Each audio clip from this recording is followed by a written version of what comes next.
Allahu Akbar, Allahu Akbar.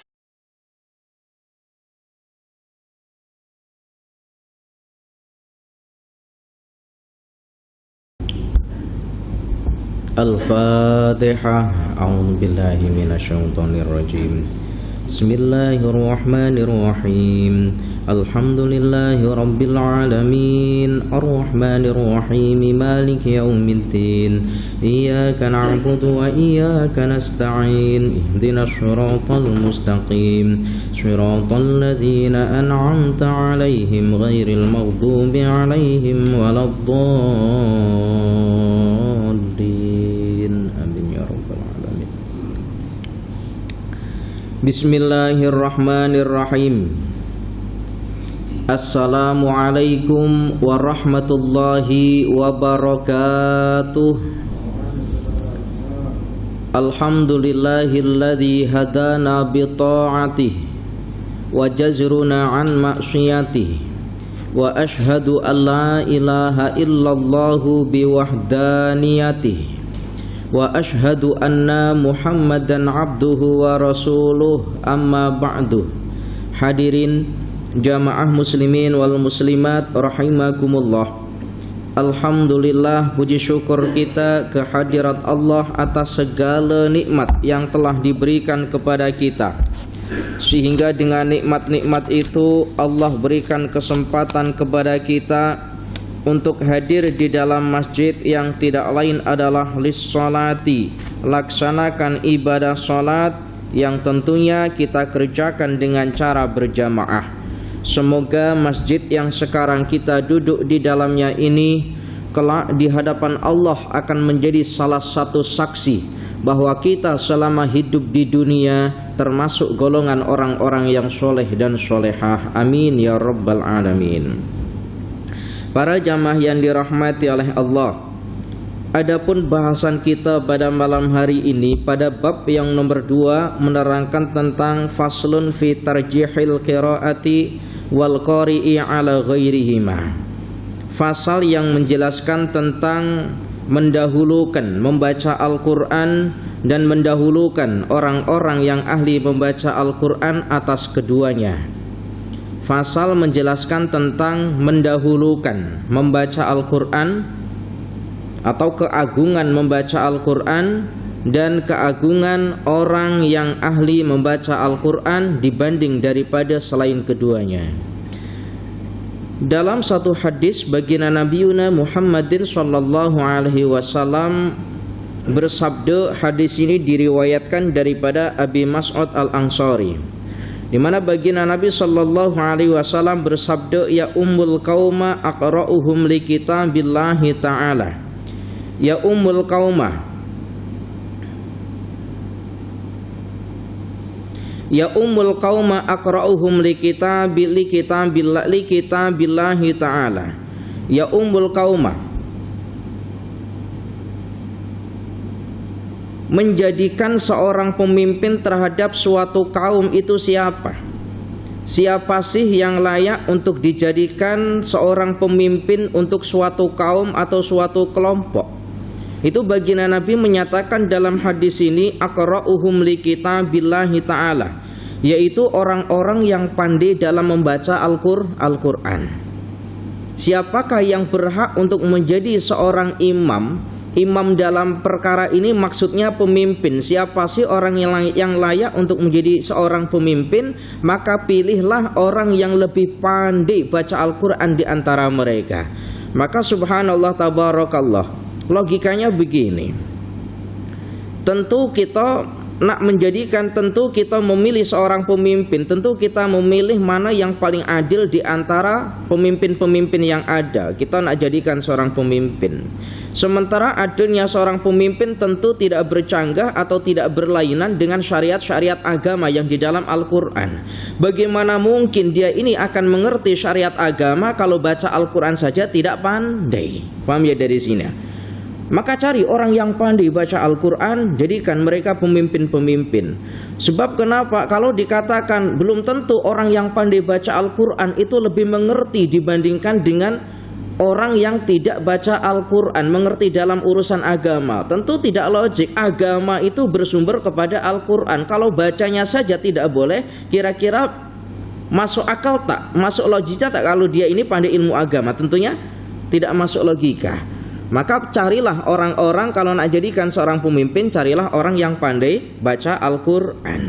Para jamaah yang dirahmati oleh Allah, para jamaah yang dirahmati oleh Allah, yang kemarin itu kan dijelaskan, orang yang di dalam halkumnya ini tidak ada Al-Quran, baginda Nabi memberikan perumpamaan apa? Kal baitil kharibi. Maka orang itu bagikan rumah yang kosong. Coba kita tengok macam mana rumah yang kosong. Kita tengok saja, orang lain tengok saja itu nampak tidak selesa. Apalagi orang yang ada di dalamnya, tentu jauh lebih tidak selesa. Nah ini, maka subhanallah tabarakallah. Para jamaah yang dirahmati oleh Allah. Kemudian keutamaan orang-orang yang ahli membaca Al-Quran juga. Ada satu riwayat daripada Ibnu Abbas, yang mana Ibnu Abbas ini mengatakan, qala kana al-qura'u ashabu majlisi Umar, kana al-qura'u ashaba majlisi Umar radhiyallahu anhu wa musyawaratihi kahaulan kanu au syubbanan. Jadi majlis-majlisnya Sayyidina Umar itu akan mengajak orang bermusyawarah kepadanya. Siapa sih orang yang diajak bermusyawarah terhadap siapa sih orang yang diajak atau selalu diajak bermusyawarah oleh Sayyidina Umar? Sayyidina Umar itu tidak memandang apakah dia orang tua atau pemuda, tidak. Lalu bagaimana? Sayyidina Umar akan melihat siapa orang yang paling banyak baca Al-Qur'annya. Maka itulah yang diajak untuk bermusyawarah oleh Sayyidina Umar. Ya Allah ya Karim. Para jamaah yang dirahmati oleh Allah, wa'lam annal madhhab as-sahiha al-mukhtara alladhi alaihi man yu'tamadu minal ulama'i anna qira'atal Qur'an afdalu minat tasbihi wat tahlili wa ghairihima minal adhkari wa qad tadhaharat al-adillatu ala dzalika. Ini menjelaskan tentang keutamaan membaca Al-Quran. Sepakat para ulama bahwa sesungguhnya membaca Al-Quran itu lebih afdol dibandingkan dengan membaca tasbih, membaca tahlil, atau membaca zikir-zikir yang lain. Ini perhatikan molek-molek. Membaca Al-Quran itu lebih afdol dibandingkan dengan membaca tasbih, membaca tahlil, atau zikir-zikir yang lain. Waqad tadhaharat al-adillatu ala dzalika, dan yang demikian ini dalil-dalilnya itu sangat banyak sekali dan sangat sahih, sangat nyata sekali. Nah sekarang begini, ini saya jelaskan, mengaji itu perlu guru. Maka jangan hanya menafsiri satu riwayat kemudian kita tafsiri menurut akal kita. Dalam pengertian ini, dalam kalimat ini dijelaskan anna qira'atul Qur'an, sesungguhnya membaca anna qira'atul Qur'ani, sesungguhnya membaca Al-Qur'an itu lebih afdol dibandingkan dengan tasbih, tahlil, atau zikir-zikir yang lain. Itu pernah ada seorang jamaah yang memahami kalimat ini. Ada seorang jamaah, ini betul-betul ada, sampai sekarang itu jamaahnya masih ada. Ada seorang jamaah yang mungkin memahami kalimat ini. Jadi selepas melaksanakan ibadah sholat fardu, imam assalamualaikum warahmatullah, assalamualaikum warahmatullah, jamaah ini akan duduk ke belakang, akan ke belakang. Lalu bila di belakang ini akan membuka Al-Quran, lalu akan membacanya. Yang lain membaca tasbih, yang lain membaca takbir tahmid. Salah satu jamaah ini tak pernah, jadi baca Al-Quran. Yang lain zikir, selepas sholat ini baca Al-Quran di belakang. Mungkin memahami kalimat ini. Nah kalimat ini maknanya begini, maknanya jangan salah, Ustadz, kalau semacam itu berarti kita tak payah zikir selepas ibadah sholat, terus langsung baca Al-Quran kalau macam itu. Sebab baca Al-Quran lebih afdal dibandingkan dengan umpama zikir-zikir tadi itu. Itu maknanya bukan seperti itu. Maknanya begini loh. Kalau semisal waktu tahlil, ya kita baca tahlil. Waktunya kita baca tasbih, semisal zikir, ya baca tasbih. Waktunya baca tahmid, waktunya baca takbir atau zikir-zikir yang lain, ikutlah seumpama imam ketika membaca. Lalu dalam kalimat ini maknanya bagaimana? Ketika kita ada masa free, selain daripada masa-masa zikir tadi itu, umpama kita ada masa free, duduk-duduk ke rumah semisal, tak ada kerja, tak ada apa, itu lebih baik kita baca Al-Quran dibandingkan hanya sekedar membaca tasbih. Boleh paham ya ini ya? Jangan kemudian dimana, wah kalau semacam itu Ustadz, kita tak payah zikir saja selepas sholat, terus semuanya pegang Al-Quran. Iya, kalau pegang Al-Quran rasanya juga nggak akan pegang Al-Quran juga. Nah ini kan, para jamaah yang dirahmati oleh Allah, ini paham ya kalimat ini ya. Jangan sampai salah, nanti ditafsirkan, udah selepas sholat tak payah baca tasbih, zikir, kata Ustadz. Bukan kata saya, ini penafsiran yang salah. Jadi kalau waktunya baca tasbih atau zikir selepas sholat, ya zikirlah umpama imam. Kemudian ketika kita ada masa-masa free itu, lebih baik kita baca Al-Quran daripada sekedar kita membaca tasbih, tahlil. Nah itu loh maksudnya semacam itu. Para jamaah yang dirahmati oleh Allah, Al-babu salisu, bab yang ketiga, faslun fi ikrami ahlil qur'ani wan nahyi an idzaihim.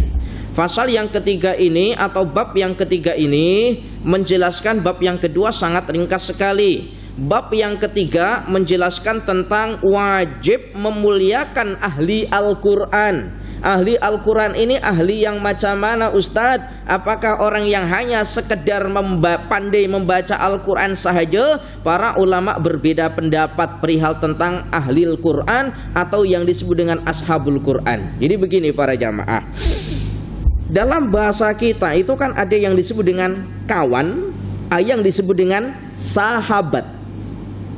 Apa sih perbedaannya antara kawan dengan sahabat? Apa ini perbedaannya? Ini kalau semisal dalam bahasa Arab ya ikhwan atau dengan menggunakan kalimat ashab. Ikhwan ini ya sahabat-sahabat, kawan-kawan biasa. Kalau ashab ini ya sahabat-sahabat. Sahabat maknanya. Apa perbedaannya? Perbedaannya kalau ikhwan atau kawan, kawan ini hanya sekedar kawan sahaja. Kerekatan ini tidak kedekatannya ya. Rekat apa dekat? Kedekatannya dengan kita itu tidak terlalu dekat, tidak terlalu rapat. Itu yang disebut dengan kawan. Tapi kalau sahabat itu kedekatan atau rapatnya kepada kita itu sudah umpama keluarga, dekat sekali. Maka ini dinamakan sahabat. Maka kita tengok dalam istilah-istilah sahabat baginda Nabi Muhammad sallallahu alaihi wasallam itu maknanya adalah orang yang paling dekat dengan baginda Nabi, pernah berjumpa dengan baginda Nabi, dekat dengan baginda Nabi. Nah ini yang dinamakan dengan sahabat. Nah kemudian dalam kitab-kitab itu ada istilah ashabul Quran, sahabat Al-Quran. Sahabat Al-Quran ini maknanya bagaimana? Dijadikan Al-Quran itu sebagai pegangan hidupnya, tidak akan pernah terlepas daripada kehidupannya. Maka inilah yang disebut dengan ashabul Quran. Lalu para ulama ini berbeda pendapat. Orang yang ahli dalam Al-Quran ini apakah orang yang hanya sekedar hafal Al-Quran sahaja? Sebagian para ulama mengatakan iya.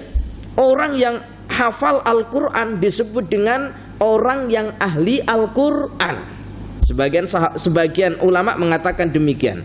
Kenapa? Sebab tadi itu tidak akan mungkin dia ini hafal Al-Quran kalau Al-Quran dia tidak baca tiap-tiap hari. Maka ini disebut dengan ahli Al-Quran. Ahli Al-Quran. Nah ini. Kemudian sebagian ulama mengatakan ahli Al-Quran itu betul, ahli Al-Quran itu semacam itu, orang yang banyak baca Al-Quran atau orang yang hafal Al-Quran. Tetapi para ulama mengatakan dalam pengertian yang lain, tidak harus orang yang hafal Al-Quran. Lalu orang yang ahli Al-Quran itu bagaimana? Kehidupannya itu sudah umpama Al-Quran. Maknanya bagaimana? Dalam kehidupannya tidak akan terlepas yang namanya ajaran-ajaran yang di dalam Al-Quran. Ini yang disebut dengan ahli Al-Quran. Nah ini, ya andaikan kita ini tidak hafal Al-Quran, wah insya Allah ada kesempatan kita untuk menjadi ahli Al-Quran. Ada kesempatan untuk menjadi ashabul Quran dengan cara macam mana? Dengan cara kita dalam kehidupan kita sesuai dengan Al-Quran. Apa yang oleh Allah haramkan kita tinggalkan, apa yang oleh Allah perintah kita kerjakan. Para jamaah yang dirahmati oleh Allah, para jamaah yang dirahmati oleh Allah, ada dalam satu hadis itu begini. Man ahallallah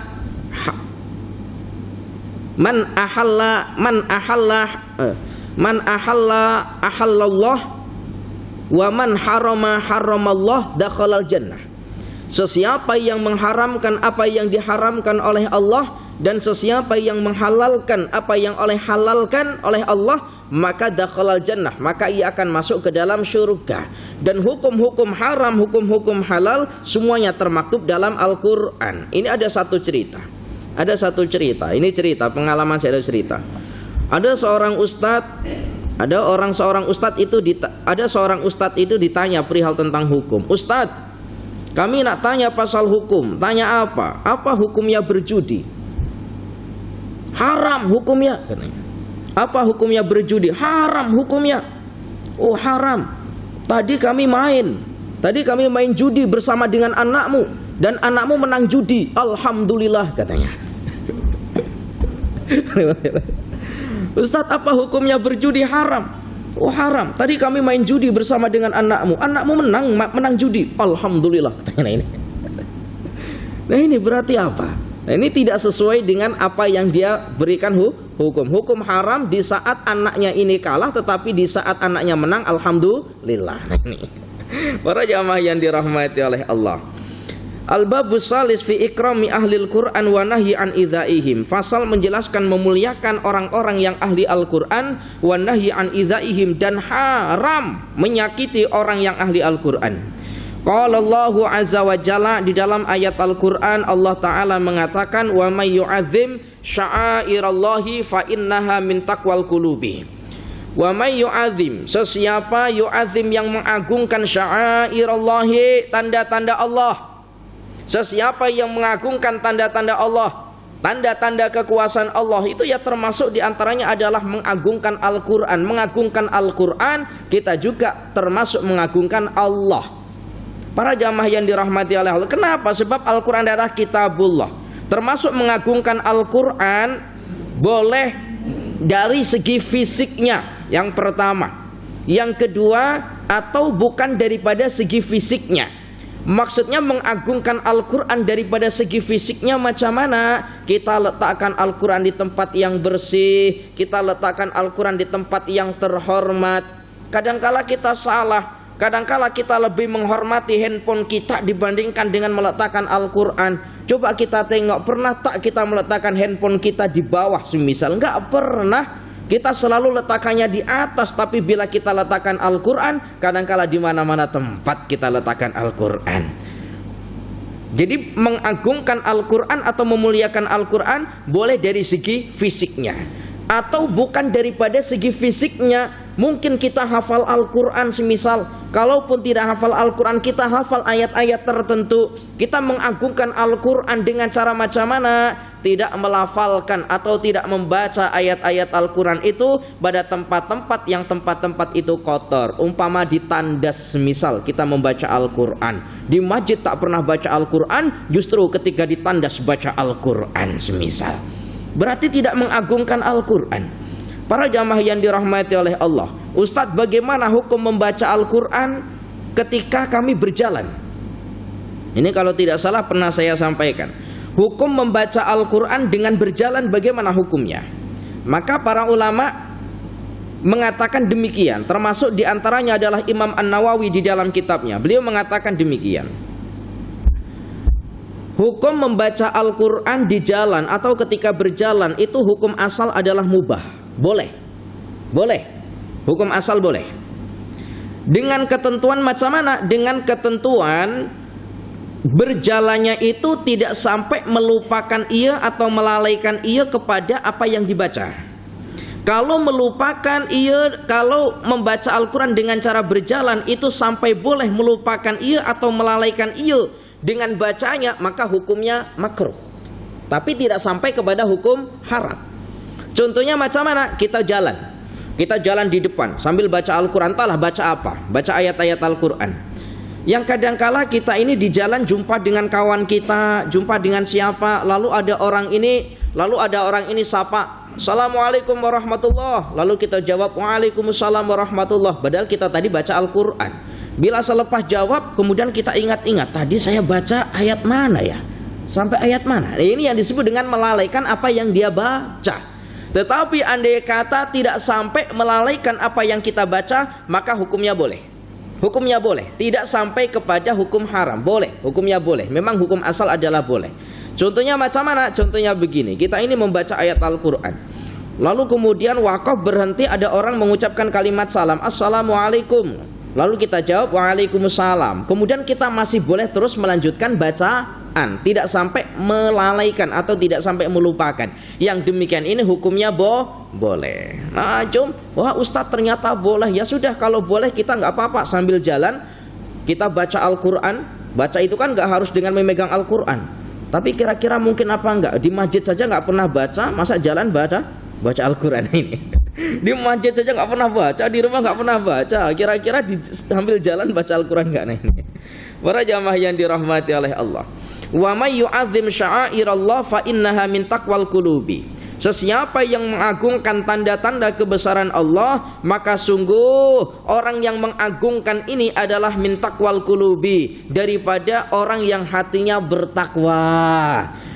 Daripada orang yang hatinya bertakwa. Para jamaah yang dirahmati oleh Allah, takwa itu ada zahirnya, ada batinnya. Ada takwa yang dua-duanya zahir wa batinan. Itu maksudnya bagaimana? Contoh, takwa yang berhubungan dengan zahiran. Takwa secara zahir itu contohnya begini. Takwa itu apa sih makna artinya takwa? Takwa itu takut, artinya takut terhadap takut melaksanakan perkara yang haram. Itu yang dinamakan dengan termasuk diantara pengertian takwa. Takwa takut kepada Allah, takut bila kita melakukan perkara-perkara yang dilarang oleh Allah. Takwa. Nah, takwa ini kadang-kala ada takwa secara zahiron, takwa zahirnya saja. Ketika banyak orang takut untuk melaksanakan maksiat kepada Allah, takwa, takut betul. Tapi bila tidak ada orang berani melaksanakan maksiat kepada Allah. Ketika contoh begini, kadangkala orang ini kan melakukan kejahatan itu bukan karena ada niat, tetapi karena ada kesempatan. Di saat banyak orang ramai, tak berani nak mengambil barang milik orang lain. Tapi bila orang lain tak ada barang yang boleh diambil, ia ambil. Berarti takwa secara zahiran. Zahirnya saja nampak. Ada yang takwa secara batinan, tahu kalau itu oleh Allah larang kepadanya, tahu, hatinya tahu kalau itu oleh Allah larang kepadanya, tapi masih tetap melaksanakan. Umpama apa? Umpama kita tahu bagaimana hukumnya ghibah, membicarakan keburukan orang lain, haram hukumnya. Bagaimana sifat hasad atau dengki, haram hukumnya.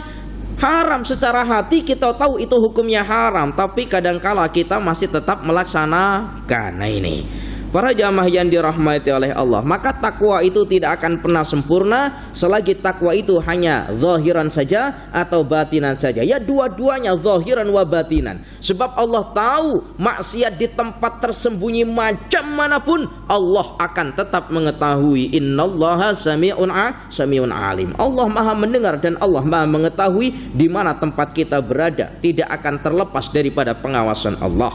Para jamaah yang dirahmati oleh Allah. Wa may yu'azzim hurumatillahi fahuwa khairun lahu 'inda rabbih.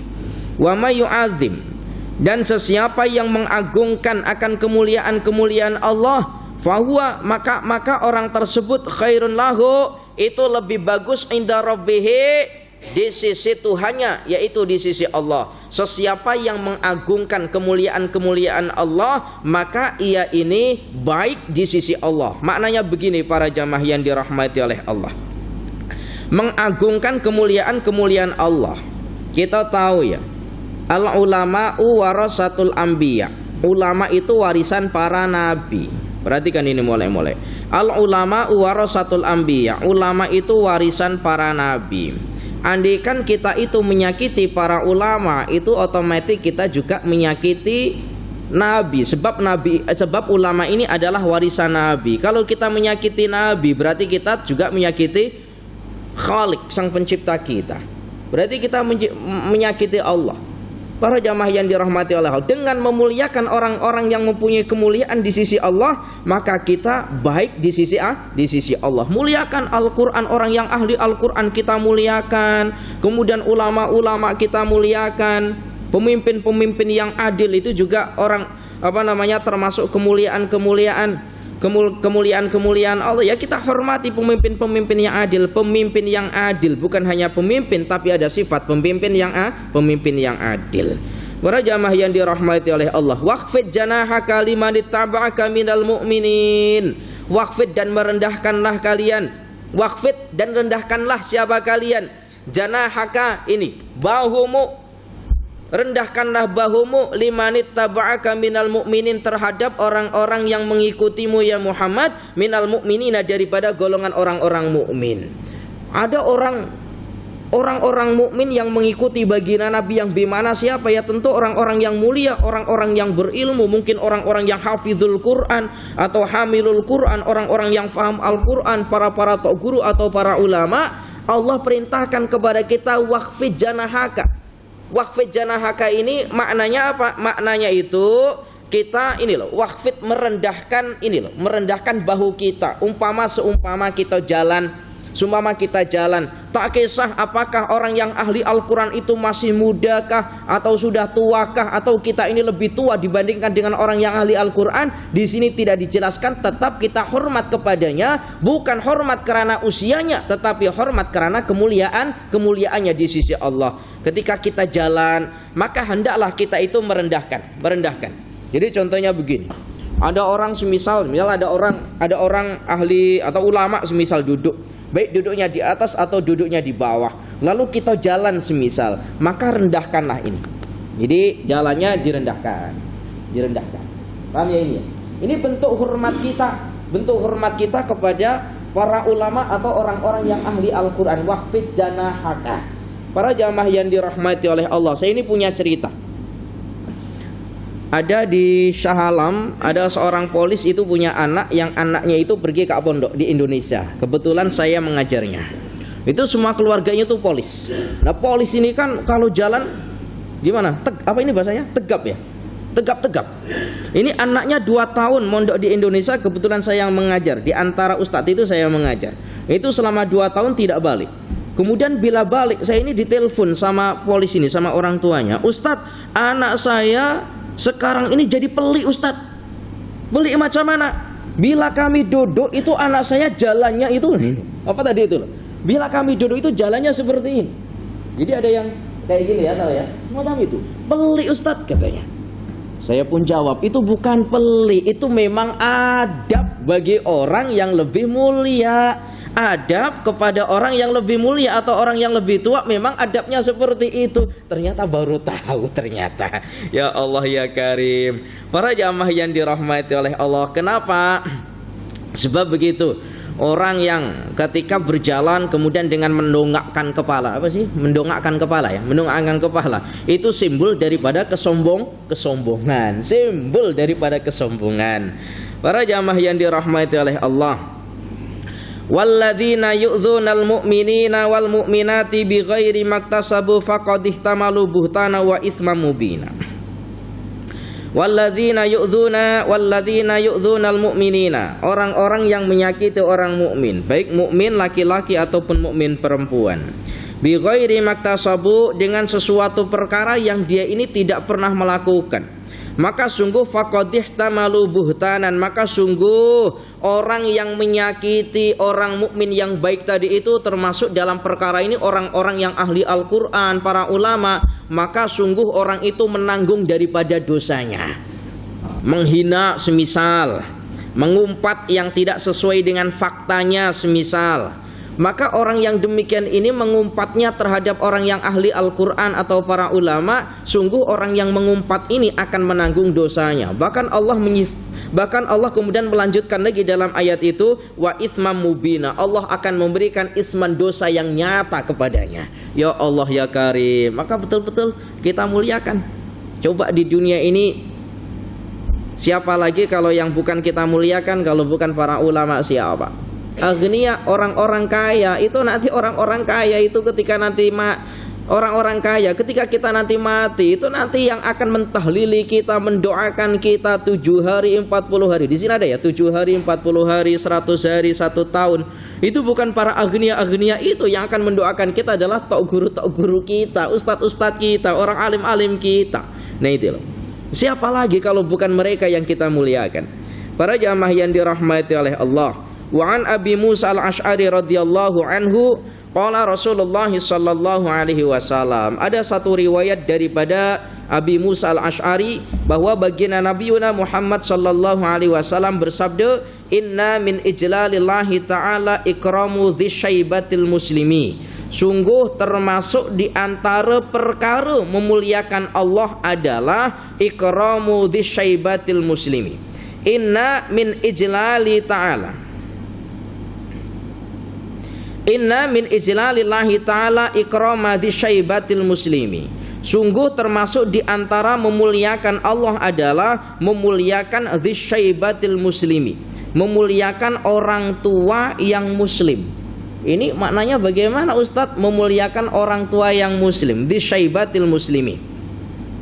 Dzisyaibah itu maknanya begini loh Ustadz, maknanya orang tua al-muslimi yang muslim. Dzisyaibah itu maknanya asalnya adalah orang yang memiliki uban, rambutnya sudah putih. Termasuk memuliakan Allah adalah memuliakan orang yang mempunyai rambut yang putih, orang itu muslim. Itu termasuk memuliakan Allah. Nah, orang yang beruban atau rambutnya putih ini kita maknai dengan orang tua, sebab hanya orang tua yang rambutnya putih. Meskipun ya akhir-akhir ini muda ya masih banyak juga yang rambutnya sudah putih. Tapi ini maksudnya orang tua. Maksudnya orang tua.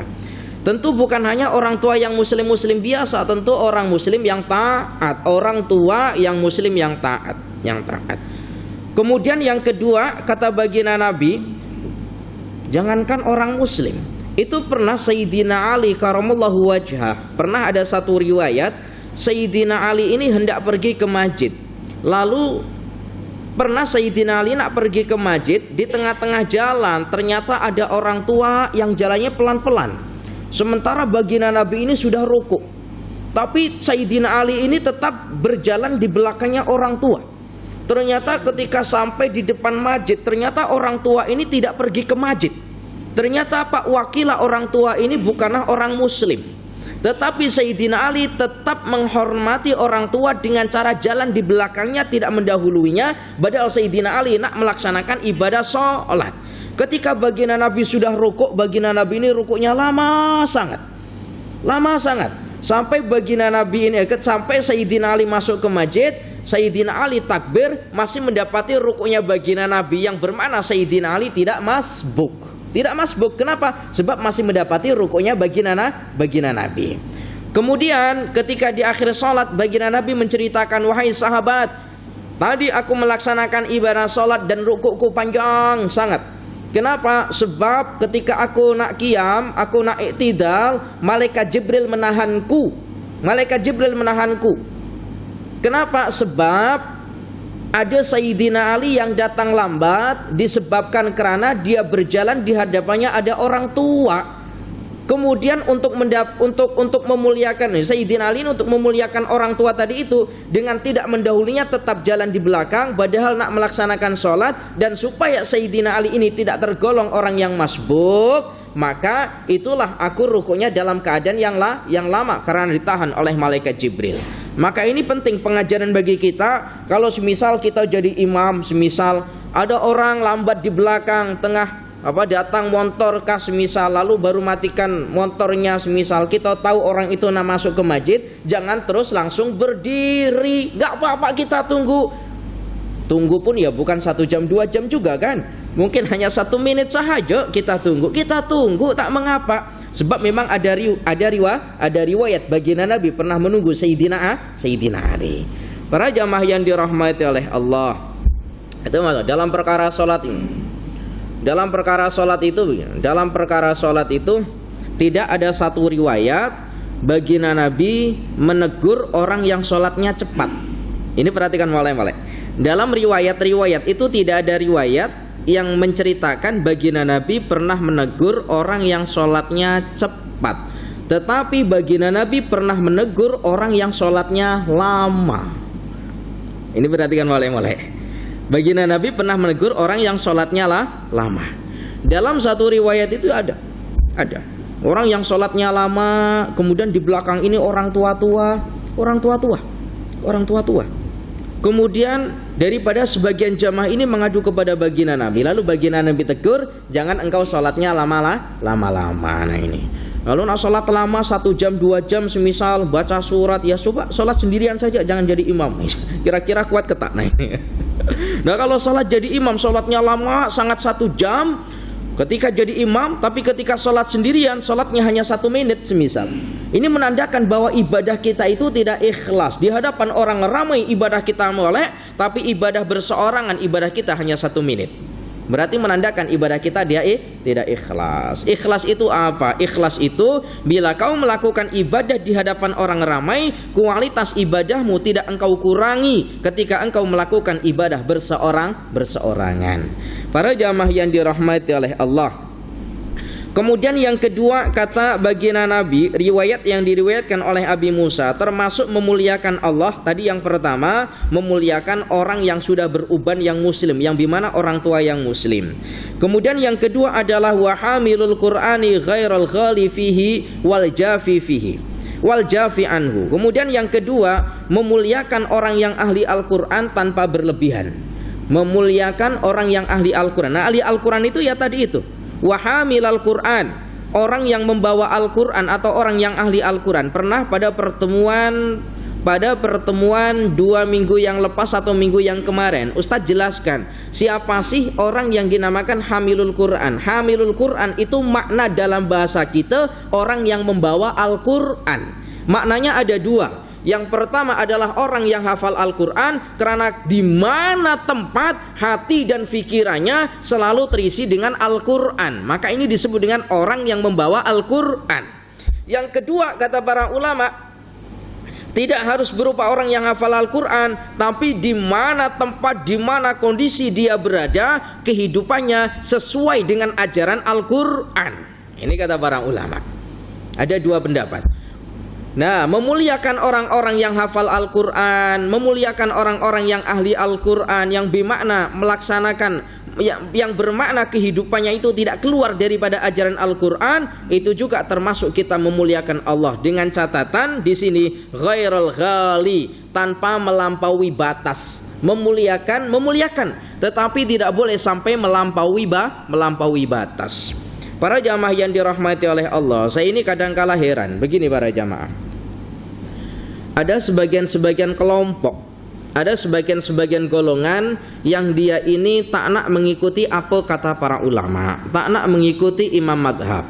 Dia langsung, bakpo saya ini ikut para ulama, bukankah ada Al-Quran, bukankah ada hadis, maka saya akan terus mengikuti Al-Quran, saya akan terus mengikuti hadis. Tak payah saya ikuti imam madhab 4 itu, Imam Hanafi, Imam Hambali, Imam Syafi'i, Imam Maliki, tak payah saya ikut, saya akan terus ikut hadis, terus ikut Al-Quran.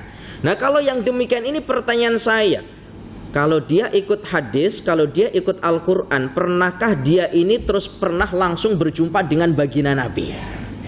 Pernah tidak orang ini terus langsung berjumpa dengan baginda Nabi? Tidak. Lalu engkau ikut hadis yang mana? Bukankah hadis itu ada perawinya? Orang yang merawikan itu juga ulama. Berarti kamu ikut hadis juga sama dengan ikut ulama. Kecuali engkau pernah langsung berjumpa dengan baginda Nabi. Sebab hadis-hadis yang sekarang ini kita pelajari semuanya ada rawinya, perawi yang meriwayatkan hadis ini. Nah yang meriwayatkan hadis ini juga ulama. Maka kau mengikuti hadis juga mengikuti ulama, kecuali engkau terus langsung jumpa dengan baginda Nabi. Oh betul kalau macam itu. Nah ini berarti nggak ada orang istilah saya ikut Al-Quran saja, saya ikut apa kata para saya ikut hadis saja, nggak ada. Tetap mengikuti para ulama. Para jamaah yang dirahmati oleh Allah. Kemudian yang ketiga, wa ikrami dzulsultani. Wa ikrami dzulsultani al-muqsiti. Kemudian memuliakan pemimpin yang adil. Wa ikram, ini Inna min ijlalillahi ta'ala ikrami dzisy wa ikrami dzsultani, dan memuliakan para pemimpin, yang pemimpin al-muqsiti, pemimpin yang agung, pemimpin yang adil. Jadi memuliakan pemimpin yang adil itu termasuk memuliakan Allah. Siapa yang pertama tadi itu? Kata baginda Nabi, memuliakan orang tua yang ahli ibadah atau orang tua muslim. Yang kedua, memuliakan ahli Al-Qur'an. Kemudian yang ketiga, memuliakan para pemimpin yang adil. Maka memuliakan ketiga orang ini sama saja kita memuliakan Allah, kata baginda Nabi. Para jamaah yang dirahmati oleh Allah, para jamaah yang dirahmati oleh Allah. Wa an Jabir bin Abdullah radhiyallahu anhu anna Nabiyya sallallahu alaihi wasallam kana yajma'u baina rajulaini min qatlai Uhudin thumma yaqulu ayyuhuma aktsaru akhdan lil Qur'ani fa in usiru ila ahadihima qaddamahu fil lahdi. Ada satu riwayat begini, sampai-sampai dimuliakannya orang yang ahli Al-Qur'an itu pernah ketika peperangan Uhud. Pernah ketika atau di dalam peperangan Uhud itu ada dua sahabat yang meninggal dunia. Lalu sahabat ini diadukan kepada baginda Nabi. Wahai baginda Nabi, ada dua sahabat yang meninggal dunia pada perang Uhud ini. Wahai baginda Nabi, mana yang pertama kali diuruskan jenazahnya di antara dua sahabat ini? Mana yang pertama kali diuruskan jenazahnya di antara dua sahabat ini? Lalu apa jawab baginda Nabi? Baginda Nabi bertanya, ayyuhuma aktsaru akhdan lil Qur'an? Mana di antara dua sahabat ini yang paling banyak baca Al-Qur'annya? Kata baginda Nabi, mana yang paling banyak baca Al-Qur'annya? Fa in usira ila ahadihima qaddamahu fil lahdi. Kemudian sahabat ini memberikan isyarat, ini wahai baginda Nabi yang paling banyak membaca Al-Qur'an, maka uruskanlah yang pertama mereka yang banyak baca Al-Qur'an. Jadi seumpama di Kampung Lundang, ini Kampung Lundang ya. Kampung Lundang ini ada 4 orang mati semisal. Lalu mana yang pertama kali diuruskan jenazahnya semisal. Sementara orang yang mengurusi jenazah itu hanya 1 orang saja. Mana yang diutamakan? Maka cari mana di antara 4 orang ini yang paling banyak baca Al-Qur'an. Ternyata nggak ada ustadz, 4-empatnya nggak ada yang pernah baca Al-Qur'an seumpama. Nggak ada yang baca Al-Qur'an. Lalu mana ustadz yang diutamakan? Utamakan mana di antara 4 ini orang yang paling banyak ibadahnya. Kita tengok bagaimana ustadz untuk mengukur kadar orang ini banyak ibadahnya. Tengok di masjid nampak ketat. Mana yang paling banyak keempat orang ini ketika berada di masjid untuk melaksanakan sholat berjamaah. Sebagai tanda kalau orang ini banyak melaksanakan ibadah. Nggak ada ustadz keempat orang ini nggak pernah pergi ke masjid. Nak pergi ke masjid ya ketika mati ini nak dibawa ke masjid semisal. Lalu mana ustadz yang didahulukan? Dahulukan mana di antara 4 orang ini mana yang paling banyak punya anak mana yang punya anak yang anaknya ini orang soleh, keluarganya ini orang soleh.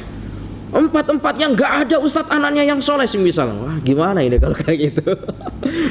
Gimana kalau nggak ada? Terserahlah mana yang didahulukan. Nggak ada yang ini.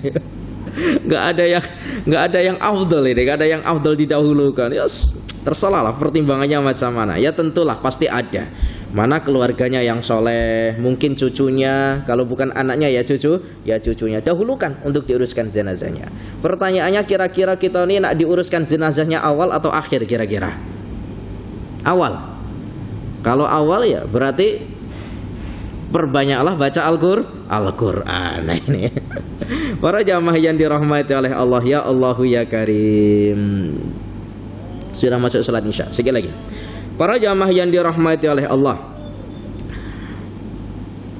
Wa an Abi Hurairah radhiyallahu anhu anin Nabi sallallahu alaihi wasallam. Dalam satu hadis diriwayatkan oleh Abu Hurairah radhiyallahu anhu daripada baginda Nabi sallallahu alaihi wasallam, innallaha azza wa jalla qala. Berarti hadis ini tingkatannya adalah hadis qudsi. Apa itu hadis qudsi? Hadis qudsi adalah hadis yang bersumber daripada Allah tetapi tidak termaktub di dalam Al-Qur'an. Itu namanya hadis qudsi. Ini kebiasaan hadis qudsi itu dengan menggunakan kalimat innallaha ta'ala qala atau innallaha azza wa jalla qala atau yaqulu. Tetapi tidak dalam Al-Qur'an. Sungguh Allah telah berfirman tetapi tidak ada di dalam Al-Qur'an. Apa firman Allah yang hadis ini hadis qudsi? Man adza li waliyan. faqad adzantuhu bil harbi. Ya Allah ya Karim, man adzali waliyan, sesiapa yang menyakiti kekasihku, siapa yang menyakiti kekasihku, termasuk kekasih Allah, yaitu tadi orang yang hafal Al-Quran, para ulama, orang-orang yang ahli ibadah, faqad adzantuhu bil harbi, maka sungguh aku telah memberitahukan kepadanya perihal tentang harbun, tentang peperangan. Maknanya apa? Boleh kita perangi orang-orang yang memusuhi daripada kekasih Allah. Nah, memerangi di sini maknanya bagaimana Ustadz? Apakah harus kemudian kita angkat senjata lalu kita tembaknya semisal, atau kemudian kita bawa pedang lalu kita tebaskannya? Bukan semacam itu. Dalam perkara yang demikian itu ada tingkatan-tingkatan kita memerangi seseorang. Yang pertama, kita kasih nasihat semisal. Nasihat itu juga boleh kita maknai dengan memerangi orang itu. Siapa tahu dengan nasihat itu ia sadar, ternyata dengan nasihat justru menjadikan dia lebih menyakiti orang-orang kekasih Allah. Nah, mungkin kita boleh ambil tindakan yang lebih. Para jamaah yang dirahmati oleh Allah, para jamaah yang dirahmati oleh Allah. Wa an al-imamaini al-jalilaini Abi Hanifah wa Syafi'i. Ada dikatakan, diriwayatkan atau diceritakan oleh dua orang imam pembesar imam atau pembesar madhab, yaitu Abu Hanifah dan Imam Asy-Syafi'i, rahimahumallahu ta'ala. Semoga Allah mengasihi keduanya, yaitu Abi Hanifah dan Imam Asy-Syafi'i. Yang mana qala, keduanya berkata, illam yakun al ulama'u awliya Allah falaysa lillahi waliyun. Ya Allah ya Karim, illam yakun al ulama awliya Allahi, illam yakun, apabila tidak ada al ulama'u, siapa ulama, awliya Allah itu menjadi kekasih Allah. Andaikan ulama itu bukan kekasih Allah, falaysa lillahi waliyun, maka Allah itu tidak mempunyai kekasih. Andai kata ulama itu bukan kekasih Allah, kata Imam Abu Hanifah dan Imam Syafi'i, andaikan ulama itu bukanlah kekasih Allah, falaysa lillahi waliyun, maka Allah tidak mempunyai kekasih. Maka Masya Allah tabarakallah, sampai-sampai diterangkan, innama yakhsyallah min ibadihil ulama. Sesungguhnya orang yang paling takut di hadapan Allah adalah para ulama. Sebab ulama ini tahu mana yang oleh Allah haramkan, mana yang oleh Allah perintah, dan mana yang oleh Allah larang. Ulama ini tahu.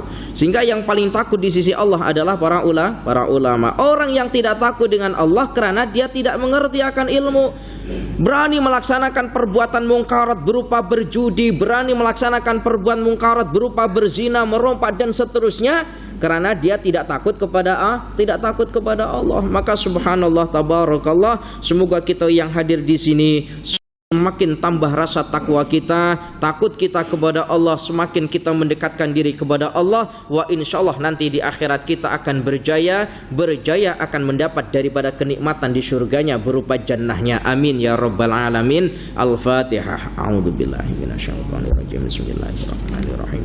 Alhamdulillahirabbil alamin arrahmanirrahim maliki yaumiddin iyyaka na'budu wa iyyaka nasta'in ihdinas shiratal mustaqim shiratal ladzina an'amta 'alaihim ghairil maghdubi 'alaihim waladdallin amin. Cukup, insyaallah kita lanjutkan pada minggu hadapan al-babur rabi' fi adabi muallimil qur'ani wa muta'allimihi, bab yang menjelaskan tentang adab-adab kita belajar Al-Qur'an dan adab-adab mengajar Al-Qur'an. Mengajar Al-Qur'an dan belajar Al-Qur'an itu ada adab-adabnya. Apa sahaja adab-adabnya sesuai dengan yang diajarkan oleh baginda Nabi tentunya. Insyaallah akan kita bahas pada minggu hadapan. Insyaallah. Al-afu minkum, mohon maaf apabila ada kesalahan. Ihdinas shiratal mustaqim. Tsumma assalamu alaikum warahmatullahi wabarakatuh.